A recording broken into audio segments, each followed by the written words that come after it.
روز بخیر بیننده عزیز، سرخط خبرها از رادیوی آزادی. نمایندگان قرقیزستان برای گفتگو به دوشنبه آمدند. افسران آمریکایی سربازان تاجیک را اصول جنگ درس دادند. یک جوان را در دوشنبه برای نشر عکس محرمانه زنی در اینستاگرام بازداشت کردند. گروه‌های حکومتی مکان‌نگاری تاجیکستان و قرقیزستان امروز دور دیگری گفتگوها درباره تعیین و علامتگذاری گوشه‌های بحث برانگیز سرحدی دو کشور را آغاز کردند. گفتگوها در دوشنبه صورت می‌گیرند و از روز 10 تا 16 مارس ادامه می‌کند. از این پیشتر متخصصان دو طرف روزهای 3 تا 9 فوریه در شهر بیشکک گفتگو داشتند و یادداشت در این زمینه امضا کردند، ولی معلوم نیست گروه‌های مکان‌نگاری درباره تعیین و علامتگذاری چند کیلومتر دیگر مرز به موافقه رسیدند.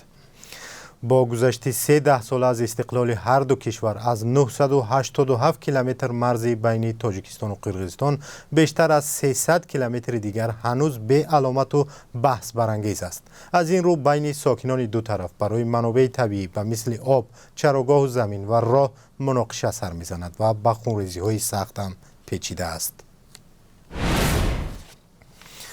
3 افسر گارد ملی آمریکا مدت 1 هفته به سربازان تاجیک در دوشنبه اصولهای جنگ در شرایط شهر را آموزش دادند.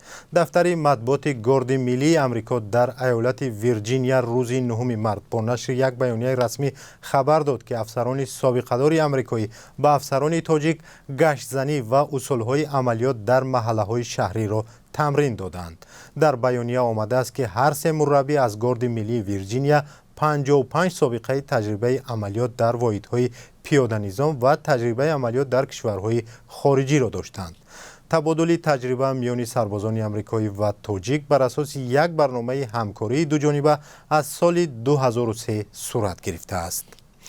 و مانوئل میکالر سفیر نوی ایالات متحده آمریکا روز 9 مارس هنگام سپردن اعتمادنامه به امامعلی رحمان پرزیدنت تاجیکستان همکاری‌های آینده میان دو کشور را بررسی کرده است. ایالات متحده آمریکا از کشورهایی است که سالانه میلیون‌ها دلار به تاجیکستان در عرصه‌های گوناگون کمک می‌رساند.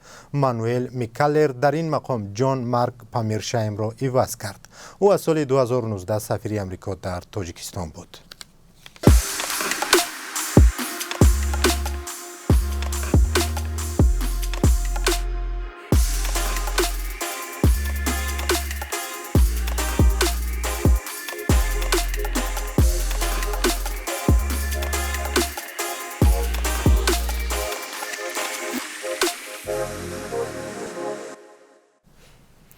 در شهر همبورگ آلمان در یک حمله مسلحانه 7 نفر کشته و 8 نفر زخمی شده است.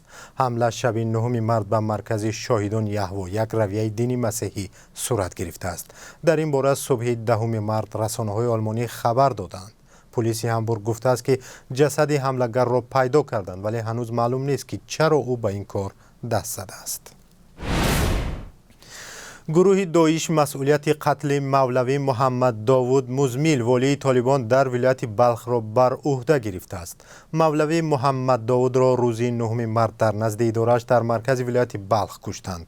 گروهی به نام دولت اسلامی روز 10 مارس با نشر یک بیانیه گفت یک جنگجوی مرطلب این گروه در بیرون اداره والی طالبان در شهر مزار شریف منتظر مانده، سپس در نزدیکی والی طالبان خود را ترکانده است. در این حمله 2 نفر دیگر کشته و بر گفته رسانه‌های محلی بیشتر از 30 کس دیگر مجروح شدند. داعش در گذشته مسئولیت کشتن فرمانده امنیتی طالبان در بدخشان را نیز بر عهده گرفته بود. وزارت امور داخلی تاجیکستان میگوید یک جوان 23 ساله را برای پهن کردن عکس‌های محرمانه یک زن در شبکه‌های اجتماعی و تمجیدی بازداشت کرده است.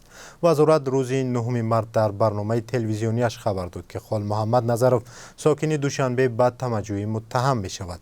نظر این جوان و نزدیکانش به این اتهام معلوم نیست، ولی وزارت میگوید خال محمد نظرов با زن آشنا شده، سپس عکس‌های محرمانه او را در اینستاگرام و تلگرام پهن کرده و در عوض ستانیدن 4,500 سامانی آنها را از شبکه‌ها پاک کرده است.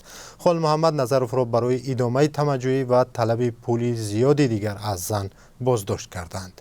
برای این جنایت به او از 5 تا 10 سال زندان تهدید می‌کند.